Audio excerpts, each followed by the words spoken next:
үзэл бодол, тэрслүүг, ад үзэгдсэн мөртүүд.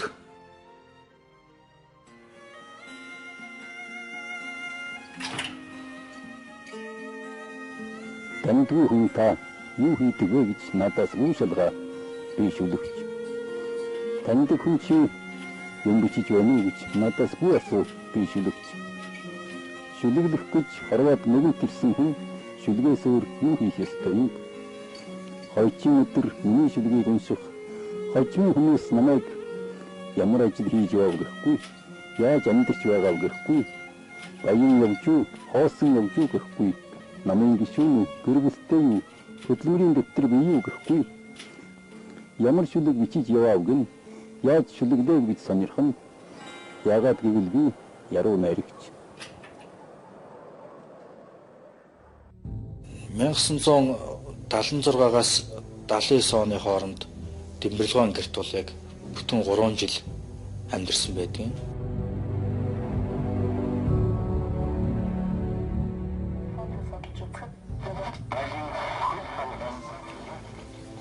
Тасгай гэр барьж өгöd тэгээд ном зохиолоо бичдэг байсан те. Галмарын цаг армана шүлгэлсэн армана бич дууссан. Цэдэнбэл дарагт тул даргын тэр тул хэд цахаа бичээд хариу яахгүй зохиолтын гишүүнтэй хэлсэх гэж бас мэлээ хэдэл одоо үтсэн байна. Тийм их ондоцсон сэтгэлийн юм нүүрний хувирал тийм их гаргадаггүй. Их дөлгөөн яриатай. Тэгээ сүүлийн бидэнтэй яг нэг тэгэд нөхөрлж явах үед бол арих ухаа авалцсан, тамгинаас гарцсан тийм л байсан. Хүн армана хэвлүүлээ шагналын мөнгөөр авсан модон ширээ сандал, дараапан пальтон түүний амьдралдаа авсан эд хогшил нь болж үлдсэн байдаг. Үнэн дээр шүлэг зохиол яруу найраг нь түүний хөрөнгө байсныг бүдгэрэн үлдсэн тэр хүүнийг хэн ойлгох вүлээ?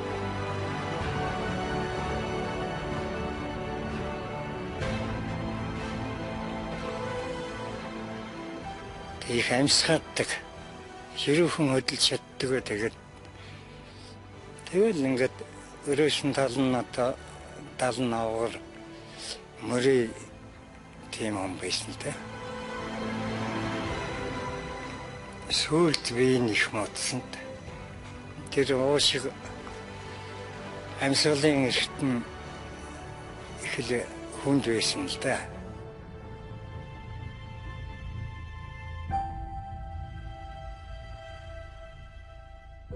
3 дугаар эмнэлэг дээр очиад дондоо баяраа гэж 2 эмч байгаа.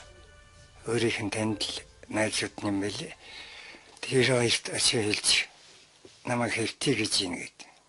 Тэгээ би очиад уулзсан чинь өө тэгээ авид иргээд. Тэгээд унагаар эмнэлэг төрөж өгсөн. Тэр өдөр их муухай нэг агаар хүндчих юм уу тэгээд нэг шараа хийсэн их эвгүй өдөр байсан.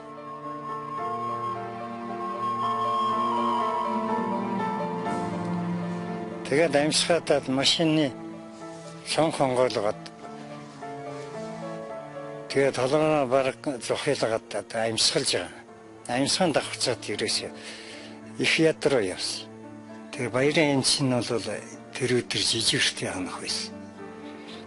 Тэгээ би жижигштэй ханнаа. Цай хаал яха өглөөл чи нэг цай хаалны юм аваад ирэх. Тэгээ өглөө цай хаалаа аваад очсон чинь нас орцсон байсан. Ерөөсөө тэр шиндэг.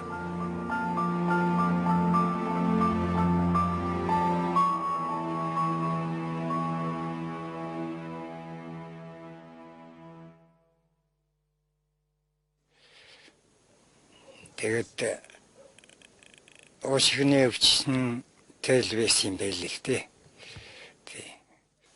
Хатуу дэглэнтэй шоронд хэдэн жил болсон тэр ч одоо тэгээд би энэ бас муудсан байж нөлөөлсөл байх тэр.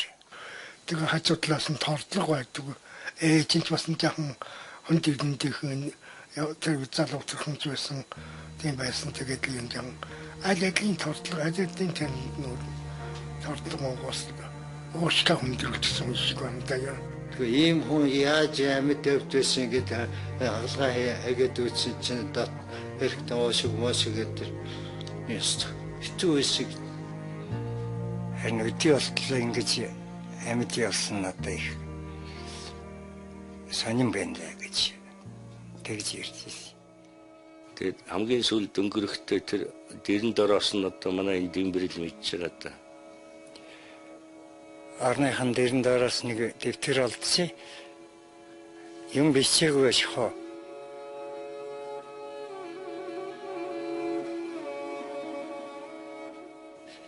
Тэгвэл тэр дэвтрийн хуудсан тэр бол арчлан харваад нэг хүн дутаж оршуулгын газар нэгэн болж нэмэгдлэх нэг дэвтрээс өөр юм бичээгүй. Тэгээ өөрөө ер нь нас барахыгаа зэн саянгаараа мэдэрчсэн хүн шиг байна. Үнэн шүү. Битгий гайхаар. Үхэл гоёрж нэгэн цагт үүд тогшин.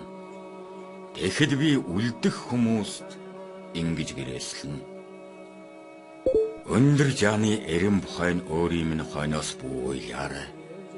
Бие минь авсанд тааруулалгүй, биед минь авсыг тааруулаарай. Харин хөдөө булшин дээр минь харахад сүрв араавгатай, эмтэлд засаагүй чулуу усгаж, энгэр талдан ингэж бичээрэй. Дуусан амьдрч чадаагүй дуучин чойном энд нойрслоо. Төдөөс төдөн он цэг төлөвхөн даруухан байг.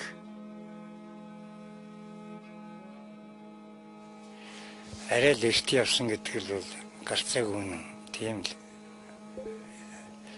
юм болсон да тэгээд. Эренчний чойном 43 настай байлаа.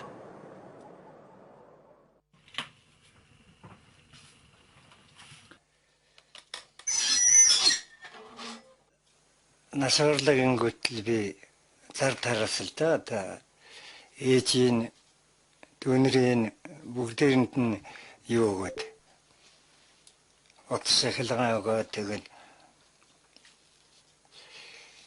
зураач урчууд зохиолчдод хэлэх гэсэн олон хүн цугларсан. За сүрэн жавч лавач байсан. Та порус сүрэн жуйт байсан. Намтми ачаравт та яронарх тасгтлаад. Сон тэгэл өшөө найзуудаа манцомгийн бүтэн зонтойгоо энтер тэгэл найз нөхдөд хамаатан садлангууд нь чирт бүгдлээ ирсэн. Байсан доо. 1979 оны 4-р сарын хуучтаар тэнгэр бүрхэж цас шороо шуурсан өдрүүд байлаа. Энэ үед чойнмын хачин жигтэй нэгэн захиас яригдж эхэллээ. Сатаяста тийм агуу улсуудын хэвийг авдаг. Тэгээ бид нар ч гэсэн ер нь яг Оросууд том зохиолчдынхаа нүүрний хэвийг авч үлддэг шиг хэвээ ахуулахт бол зүгээр юм гэж өөрөө ярьж ирсэн. Чи нэг ясандаа өөрөө зөвшөөрч ирсэн байхгүй юу? Тэгээ тэр хүндтэй болоод чухал нандин үүрэх ажил нь бол надад оногдсон байгаа юм л да.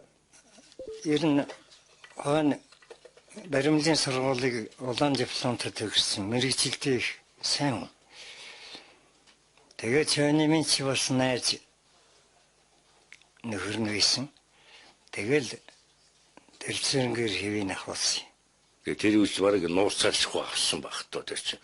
Бас авахгүй юм бол энэ гадныхан нөгөө намынхан ч юм уу юунууд мэдүүлэн сэргүүний хэвийг авч одоо юу яах нь олшруулах нь гэх юу одоо бас л болохгүй л үе байсан. Цуцгаад гаргахад нэг яг тал нүүр биш нэг тал нь бүтэн чихтэй юутай хийтэйгээ аш нөгөөдлийн чихэн жаахан бас нэг хөв мөнгөөр бөглөж байгаад нэг техник ажиллагааны хувьд бол жаахан төвөгт учруулсан юм бол би задлан шинжилгээ хийсэн байсан л да. Тэгээ задлан шинжилгээ хийгээд энэ үзүүгийн баг төмөхийн хүртэл ингээд ярсан юм билээ л дээ. Тэгээ тэрийг эргүүлээд оёхтой бол их хол одоо шидэж татаад ойтсон өмөдлөг матл татцсан дээр тэр энэ төр бол яхан өвгөө л байсан.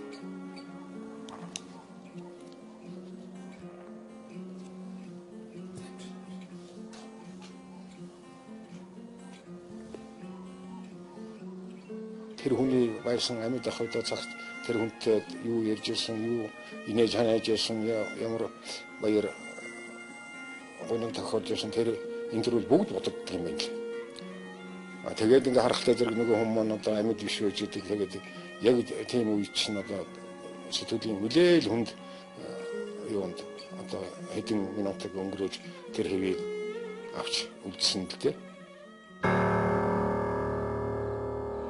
Эндээс л эзэн шиг ээтрээд амьдралыг туулсан эсэргүү найрагч Эренчний Чонмын нүүрний хэвний ээдрээ түүх эхэлсэн юм.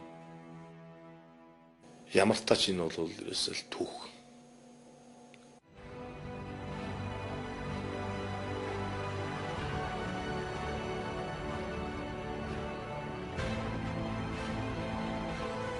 Хуучин тогтолцоо нэгэнтэй нуран унжээ. Ад үзэгдсэн номын гар бишмлүүд артаар үнэлэгдэж эхлэв. Үүнийг гэрчлэх мэт энэ чимээ.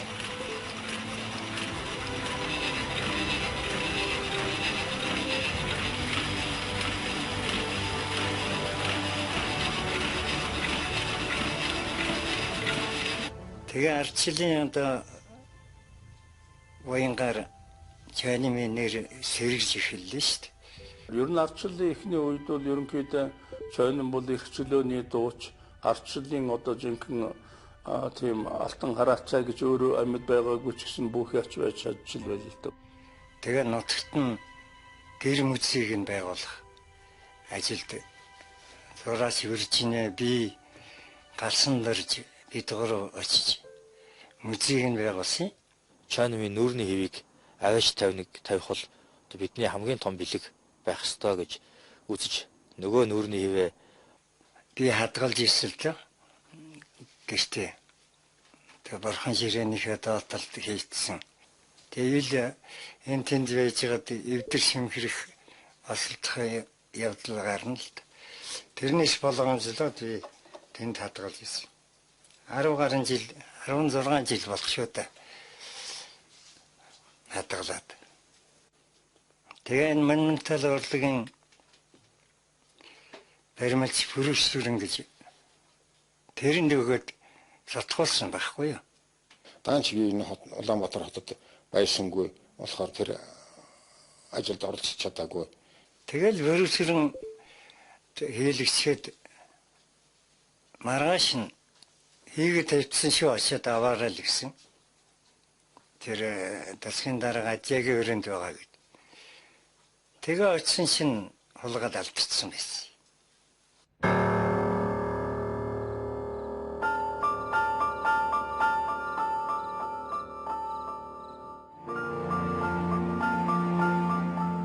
Чонм бидэнд юу гэрээслэв?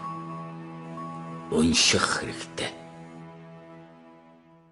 Миний авсан хүмүүд бол нэг жаахан базаахгүй төгсгөл явуулаад байдаг. Тэрний юу гэхлээр зэрэг одоо би тавсран генерал одоо ардчлалын алтан хараацаа зоригийн хэвч гэдэг юм уу, явуу холн гэдэг юм уу, ийм алдартай улсуудын хэвнүүдийг авчирсан бүгд дандаа олдохоо гэж байна. Тэгэхээр зэрэг би дотроо бодглоо зэрэг энийг цуглуулдаг шүтэн биширдэг гэж хэлмээр юм уу, тийм улсууд байдгийн байна та гэж л бодоол өнгөрсөн. Чонмын нүүрний хэвнээс болж буун зодон болов гэсэн гарчигтай материал 2000 оны хавар хэд хэдэн сонны эхний нүүрэнд тавигдав. Ийхүү алдагдсан нүүрний хэвний сураг анх гарч ирсэн юм. 1995 онд алдагдсанаас хойш 99 он хүртэл 4-5 жилийн хугацаатай бол яг нүүрний хэвний тухай сор гэрсэн тасарсан. Миний авсан тэр хэв Чойны маань нүүрний хэв бол бас зовлонтой Чойныхын амьдрал шиг зовлонтой замыг туулсан шиг байгаа юм. Гэвгэн 99 оны үед өвөр Монголын тэрс үзэлтэн мөрөнд байгаа сур гарсан. Өвөр Монголоос наашаа дөрвж ирсэн улс төрийн шалтгаанаар. Тэгээд нөө одоо ностой мэдээ сонин ил тавчаа сонин хөх толб сонинууд жинхэнэ улс төрийнхаа нийтлэлийг хурц нийтлүүд бичиж үнэхээр сайн хурц бичлэгтэй байсан. Тэгээд тэр яг бас юм сонирхоо тэгж явахдаа энэ Чойны минь нүүрний хэвийг л олоод авчихсан гэлээ чухам одоо хинээс яаж олж авсныг мэдэхгүй. Мөрөн хэвийг олж авснаа Тагнуулын ерхий газраас архиваас олж авсан гэж ярьдаг. Онцгой үйлчилгээтэй хөхөөс агуулсан Mondent White Flash шүтэн тогтсон өнгөрийг хурдан хугацаанд арилгаж онцгой цайруулна. Сар шиндээ сайхан шинлээрээ Soho тавилгын их дэлгүүр.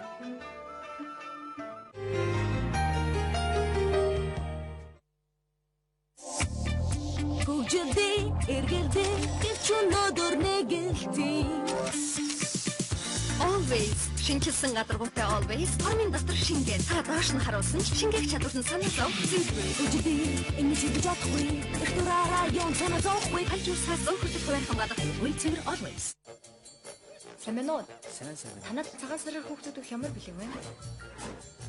Хүч тулаа ичдээ юу хөл зүгээрээ. Түл хамгаалаад та. Цагаан сараар би юу урганы зүгээрээ. Миний сэргэлээ таагаад байна. Миний бодлого уншиж байгаа юм биш үү? Тэгвэл би одоо хийдэ таадаж байна. Yes. Сар шинийн бэлгийн төрөлцсөн худалдаа. Нандин бэлгийг нарангаас. Сар шинийн нандин бэлгүүд наран байна да. Хөгжөлдөө эргэлдээ гिचүнөдөр нэгэлтий. Always шинжилсэн гадаргуутай always амин дотор шингээ та доош нь харуулсан ч шингээх чадвар нь санаа зов зинхрээ үжидээ ингэж хийж чадахгүй их дураараа юм санаа зовхгүй хальжуусаа зовхөж байх хамгаалах үлцээр always Сэмэнод танад цагаан сараар хүүхдүүд хямар бэлэг байна. Хүч тулаа ичдээ юу хөл зүгээрээ. Түл хамгаалаад та. Цагаан сараар би юу урганы зүгээрээ. Миний сэргэлээ таагаад байна. Миний бодлого уншиж байгаа юм биш үү? Тэгвэл би одоо хийдэ таадаж байна. Yes. Сар шинийн бэлгийн төрөлцсөн худалдаа. Нандин бэлгийг нарангаас. Сар шинийн нандин бэлгүүд наран байна да. Өөрт өмнө байгаагүй арьс хамгаалал ба арчилгааг шинэ натуралаа хэрэглэн мэдрээрэй. Одоо тэр маань шингэнийг илүү сайн шингээж, эрмгээрээ дерма крем агуулсан учраас таны арьсыг цочрлоос хамгаална. Өөрийгөө дэлбийн дунд байгаа мэт мэдрээрэй. Зөвхөн натуралла арьсанд тань санаа тавьдаг хамгаалалт. Сэмэнод танад цагаан сараар хүүхдүүд хямар бэлэг байна. Хүч тулаа ичдээ юу хөл зүгээрээ. Түл хамгаалаад та. Цагаан сараар би юу урганы зүгээрээ. Миний сэргэлээ таагаад байна. Миний бодлого уншиж байгаа юм биш үү? Тэгвэл би одоо хийдэ таадаж байна. Yes. Сар шинийн бэлгийн төрөлцсөн худалдаа. Нандин бэлгийг нарангаас. Сар шинийн нандин бэлгүүд наран байна да. Сар шиндээ сайхан шинлээрээ Soho тавилгын их дэлгүүр.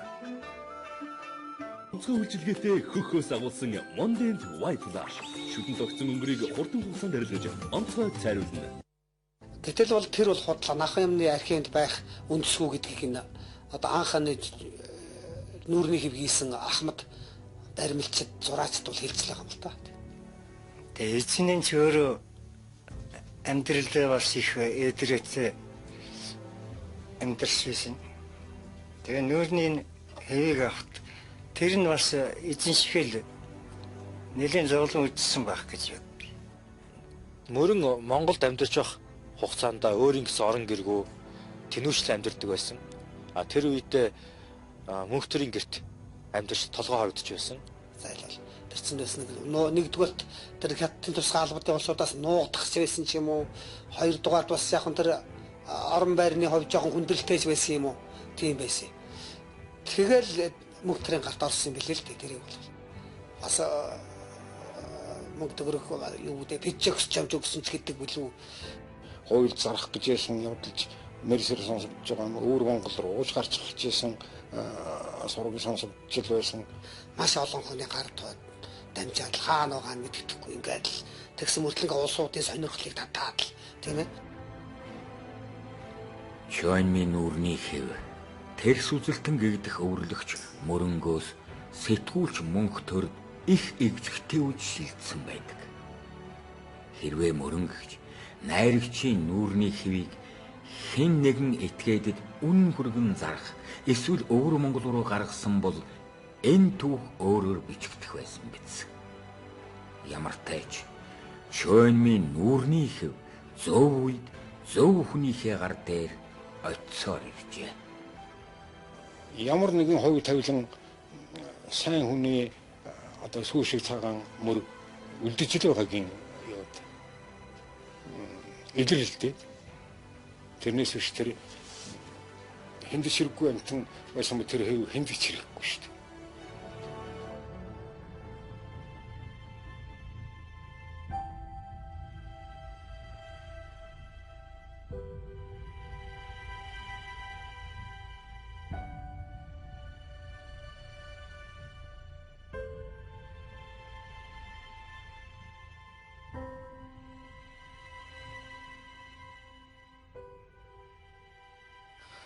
Нүүрний хэв нэгэн компанийн захирал дээр худалдагдсан байгаа. Тэгээд тэр худалдагдаад тэр компанийн захирал хэвээ авахар очиход нүүрний хэв дахиад хулгайд алдагдсан. Энэ хулгайд алдагдсан нь одоо яруу найрагч Чойнмын бас найз нөхөр явсан цогтгой авсан байдаг. Тэд нэг бааранд орж одоо арх ууцгаасан.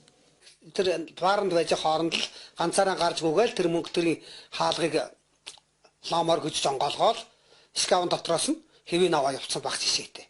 Зогтгойг тэр өдөртөө олж чадаагүй. 7 хоног олж чадаагүй. Гол олдох газар хэвлэлийн бэржилтэй. Өглөө тэнд ерөөсөн өглөө болгон тэнд очдөг байсан. Сэтгүүлчид. Тэр үе тэр шар хэвлэлийн сэтгүүлчтэй голцоод. Энэ хэвлэлийн бэрж дээр ирэхэд Зогтгой нөгөө нүүрний хэвээ аваа явчихсан. Тэгэл тэн дээрээс Зогтгойтой уулзсан готл нөгөө Батуулчин нэг актер одоо арга гол нэг том юм алдсан хүн шүү дээ тэр чинь бас л. Тэг мөнгө өгч гисэн том юм алдсан хүн чинь бас хойноос нь явна шүү дээ. Тэгэл нэг би ямгалах залуутайгаа арай нөгөөх нь Зогтгойг заатаал. Тэрнээс болж Зогтгой харин гинтхэн сэрээ гаргаж ирдэг. Гуанзанд биш гадаа байж л сэрээ гаргаад ирнэ. Жанжин Сүхбаатарны хэлдэг штэ сүхтэн сүхэ цэлмтэн сэлмэ. Тэгэл бид нар ч ихсэн бас тэндээс улсууд бас хажуугаар нь Зогтгойгоо салгаж авахгүй бас хоорондоо бас адилтаал ингээд олсруулахгүй хувлуулахгүй тэр гээд явж байгаа нь бол үнэхээр бахархгүй штэ. Скам дотор мөнгө байсан бол Зогтгой бол хизээш тэгж ламар хүч айлын гэр ухахгүй тийм совстой хүн л дээ. Найзын камерын сэтгэлийн манай битгий хараагаарай. Найрагчлын эсчиг найрагчийн бие гомдно. Манай бас бүх хасан магтаарай. Найрагчийн бие тэрхүү магтаал жаргалж найрагчлын завн өвчлөн. Найрагчхтойгийн нацагдж биш бүшгэн биш. Даггарын авсаархан баясал гомдсны бэлэн дууч. Тэр зодооны дараа ингэсэн юм а. Тэгээд ингэхгүй юу. Нөгөө Батуулд чинь одоо мөнгө төрсөн 100 мянган цаасаа аваад үрдсэн хүн шүү дээ. Тийм учраас манай наз Бихбаатар одоо ингээд тэр хоёул ирсэн хэвийг хоёул авъя. Энэ Батуулд гэдэг нөхөр ер нь цааш нь хоёулаа зарчих юм байна. Гэт тэгээ Бихбаатар нөгөө 100 мянган цаасын шууд Батуулдад төлөөд тэгээ би тэр аваад би бас мөнгө төрийг бас яасан юм уу? Тэр үлдсэн цоггийн би бас мөнгө төр бас юм өгж ирсэн. Одоо санахгүй байна. Янз бүрийн юм өгжлээсэндэг бид чи юу ч өгжлээ. Тэгэл ингээл мөнгө төрийг нэгсэндээ худалдаад авчиж байгаа. Батуулдын хохирлог болгочихж байгаа. Тэгээ би гэртээ авчирч тэр хэвийг авчирч гэртээ авчирч бөөр албан ёсоор хандаа залсан. Ийхүү 10-аад хүний гар дамжсан Чойнмын нүүрний хэв хамгийн сүүлд сэтгүүлж ойдын гарт орсон байдаг. За би нэг өдөр найз Бихбаатартайгаа уулзаад яасан юм аа. Энэ тухайга хэлэхгүй. Гэхдээ энэ чойны нүүрний хөвчөнд ид чидтэй юм байна. Энийг авчирч гэртээ зарснаас хойш өгсөн чи өстө онгод ороод сая хор тамталтаа бүгд бүтэн зүүрлэх аргагүй гэдэг сийдэг хийчлээ шүү дээ гэдэг. Тэгсэн чинь би ихээ бас сонирхоод тэгвэл өгсөн чинь авчираад гэртээ хэд хоног залаад гэдэг гэж ингээд. Тэгээ би ихээ бас бихээ гэнтэр чинь чийлэх юм болсон баг шүү. Тэр маскнаас онгод хөглөгчөөсөн хүмүүс байхыг үүсэх арга байхгүй. Тэр бол тэр хүний л дотоод итгэл үнэмшлийн асуудал.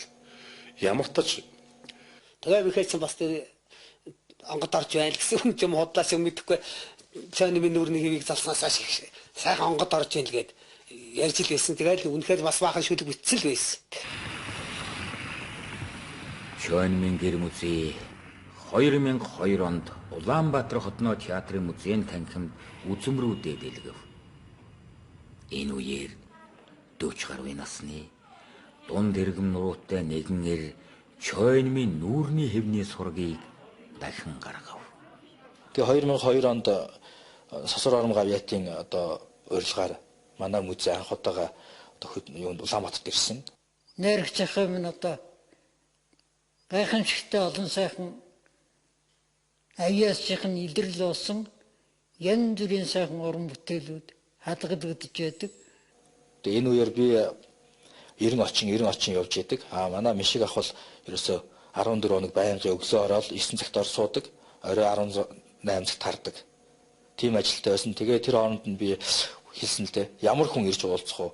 Ямар хүмүүс ямар санал тавьж ийн бүгдийг бичиж аваарай. Тэмдэглэж аваад байгаарай. Утсын дугаар бүх юм тэмдэглэж аваарай гэсэн. Тэр тэмдэглэлт байгаа л да. Тэрэн дээр би бас нэг сонирхож магадгүйгээд очив. Энэ Чойнмын музей байгуулж байгаа юм байна. Монголд хан судаанд нүүрний хэв над байна гэд нэг хүнд үзүүлсэн. Гэхдээ гол хүн биш юм уу? Тэр хүн нэг анхаарал аваагүй. Одоо над өгөх гэж байгаа юм уу? Энэ ямар сайхан очирлээ гэсэн чинь гүй би зүгээр өгөхгүй шүү дээ. Тэгээ ямар үнэтэй юм гэсэн чинь сая 500 гэж хэлсэн. Тэгвэл ийм хүнийг би надад авч чадахгүй. Тэгээд би ерөөсөө нэг зар иш гэж бодоагүй яах вэ? Хэрэгтэй үед нь хэрэгтэй болно үз. Зарим юмд үнцэн болохоор аяндаа үнцэнтэй болдгийг гээд. Тэгээ байлгаж байсан чинь нэг өдөр ажил дээр байжсэн чинь тэгэхээр чин сэтгүүлчтэй уулзаж 2003 он болчихно. Гэнт одоо нэг өдөр манай найз болох сэтгүүлч Батсөх яруу найрагч Амархуу мөн жүжигчин Дорж Давгар ирсэн. Тэгээ Чойнмын нүүрний хэв энд нэг хүнд байна шүү. Одоо энэ бол чамд байх ёстой зүйл шүү. Энийг чи авах хэрэгтэй хэн би. Нөгөө хайж явсан юм байсан учраас би уухандас бишээд одоо очийдүүлээ.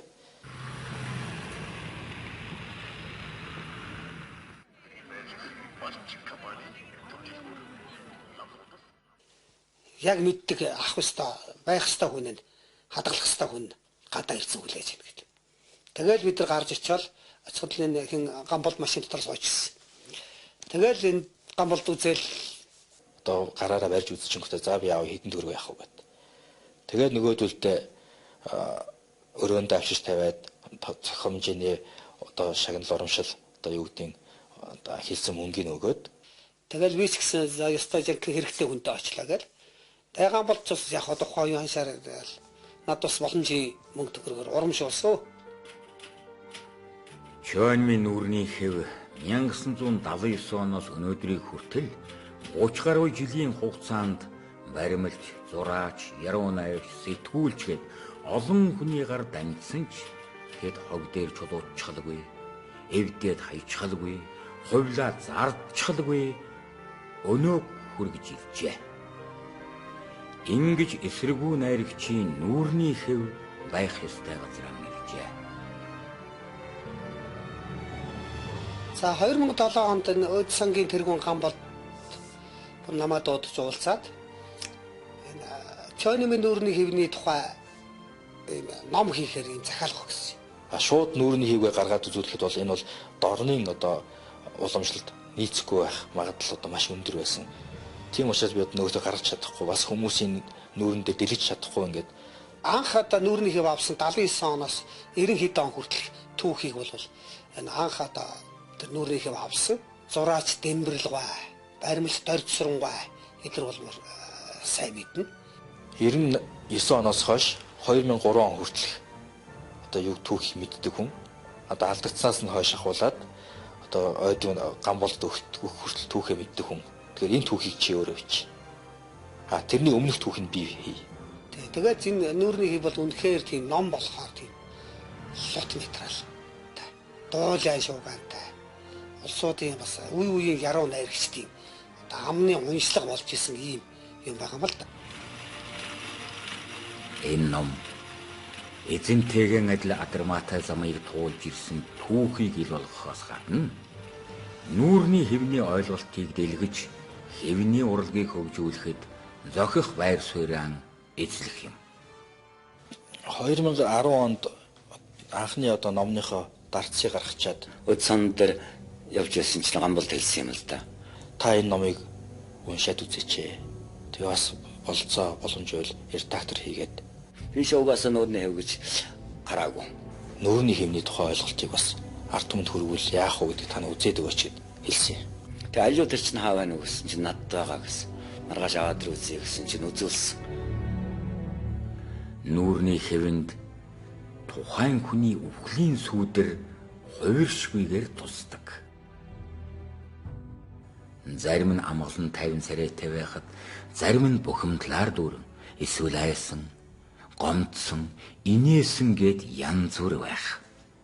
Ер нь гамболдыг аваад ирэнгүүт над тийм сэтгэлийн шаналнтай юм шиг харагдсан. Сэтгэлийн тийм нэг одоо боол гэж ярьдаг. Сэтгэлийн зүрхний л нэг тийм шаналн харагдах шиг болсон байхгүй. Үнэхтэй. Их үнэхтэй. Гэхдээ итгэл жоохон ч гэсэн итгэл байгаа боловсон тийм галантай. Тэгээ зүгээр чойнымын идэлц хэрэгж байсан нэг аяга биш. Нэг хөөрөг биш. Гитар биш. Тийм ээ? Чимээр шал өөр юм байхгүй нүүрний хэв гэдэг юм.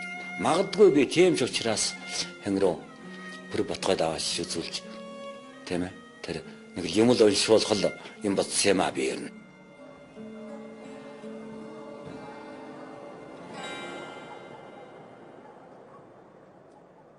Тэгээ ерөөс утас зохиод ойлаа бүр батламтай утсаар хэлсэн л да. Сүн сэргэлтийн юм лээ. Тэрнийг юм унш салгуулдаг байх хэвээр. Монгол оронд бол яг гаргахад бас ямар байх вэ? Бас нэг тиймэрхүү юм байдаг шүү дээ. Тэрнийг салгах хэвээр. Зөвхөн одоо маш их ач уянтай, онцгой тийм ээ. Хүн төрлөختөнд болоод улс орондоо их ач хавьяа байгуулсан сайнаар дусагдсан үлдэх юм онцгой хүмүүсийг л тэгж авч байгаа юм. Хотод юм зөвшөөрөх ганц арга нь л юм байж болно л доо. Тэгээд үнэхээр одоо энэ ёсоор ингэ авцсан байж хат бол тэр хүний эрдмийг л дамжуулах нэгсэндээ ийм зүйл болж хуургадаг ёс бий. Тэгээ игэл зүг жирийн усуудыг тийм ээ хамаагүй өдөр хүргийн тэгж ингэж бүтээж энэ тань ерөнхийдөө цээрлээд байгаа гол нь тэрэн дэм байна. Ийм учраас хүн төрлөختөн энэ юмыг хавч хайруулдаг. Онцгой хүрээнд тийм үү өндөр гээний мутрын дардстай тоос гусал одоо хадгал гэдэг гэж ярьдэн шүү дээ тий. Чойн бидэнд юу гэрээслэв бодох хэрэгтэй. Чойнмын нүүрний хэвийг Пүр Батламд үзүүлэхэд Пүр Батлам энэ хэвийг хувьлаад урлагийн бүтээл болгож гарах хэрэгтэй гэж хэлсэн. Тэгээд баримлч Дарин Чулуунгад бид нар яг урлагийн бүтээл болгоё. Та хийж өгөөч гэсэн.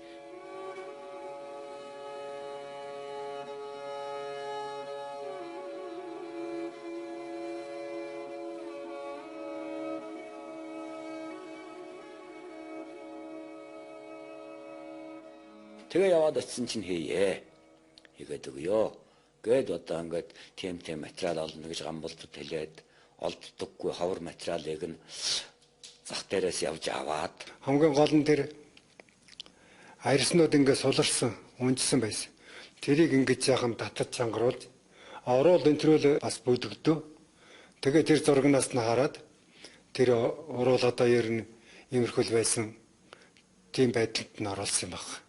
Ингээд хийгээд явцад хийж эхэлж явах явцад гэсэн байхгүй. Би бас дахиад л цаашилсан. Абын их чадал хүрээгүй биш.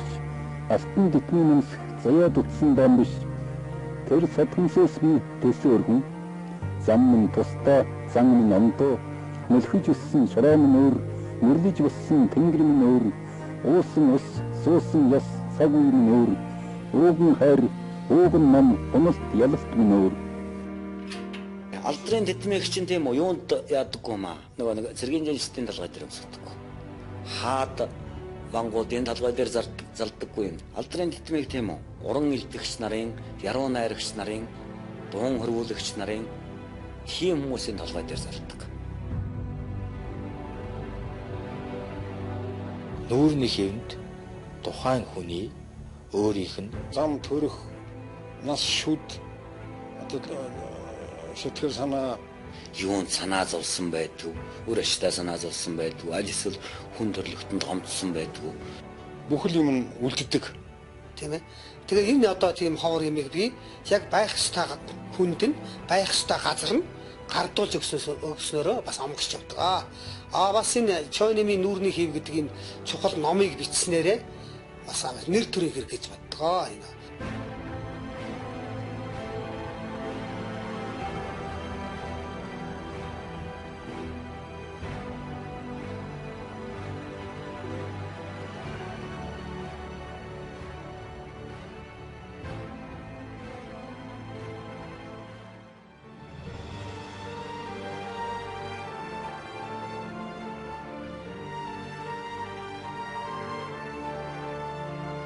Чойном бол манай унтжсэн нийгмийг яхахгүй сэрээс.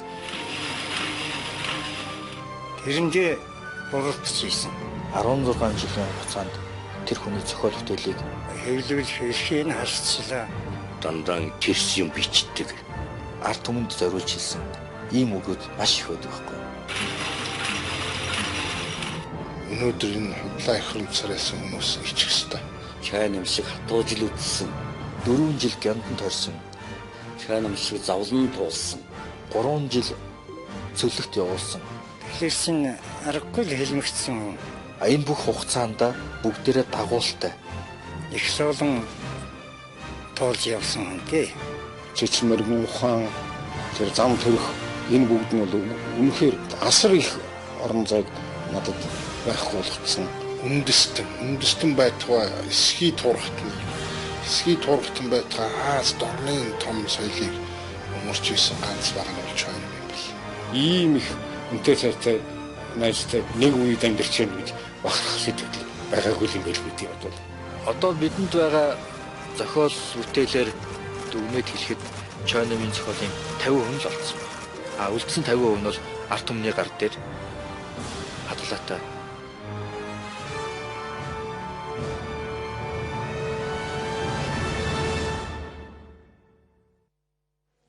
Чойнымын тэр нүүрний анхны 1-р хэвийг урлагийн бүтээл болгох гэж зорьсноороо дэлхийн нүүрний хэвийн урлагийн жишгийг дагсан. Дарин чулуунгаа тэрнийг бидний хүссний дагуу ингээд хийгээд өгснөөрөө дэлхийн нүүрний хэвний урлагийн үндэсийг Монгол тавьчлаа шүү дээ. Эртэлтэр.